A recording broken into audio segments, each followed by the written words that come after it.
Ye aka o'rtasiz nima bo'ldi? Do'ldirib qolibdi, bir ko'tarayapti aka. Ya o'rtam yaqinda 20 gektar sholi yetuvdi. Malibu bilan Gentrani sotib mashina qilib yo'lga olib qoldi. Havoda yoqib berdi, sen yaxshi gapni kuydiraveraman. O'yiniga qarab. Bo'ldi, unda sezib qaraylik bo'lmasa. Usta aka, qora ber, qani.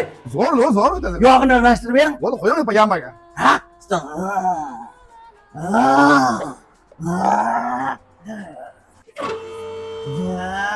Usta aka, Aka. mashinaga zarar yetmaydimi? Yo'q, o'zingizga yetmasa bo'ldi. O'zingizga bo'ldi. Voy, zo'r ekan-a. Ha. Gentra qalay qora. Zo'r. Keyingi safar Malibu'ni ham qo'yib berasiz. Usta aka, Gentraga Cobultga necha pulga almashtirib berasiz? 200 ming so'mdan 400 ming so'mgacha yog'imiz bor aka. Matiz bilan Damas ketsachi. 160 ming so'mdan yog'amiz. Voy, yomon arzon ekan-a.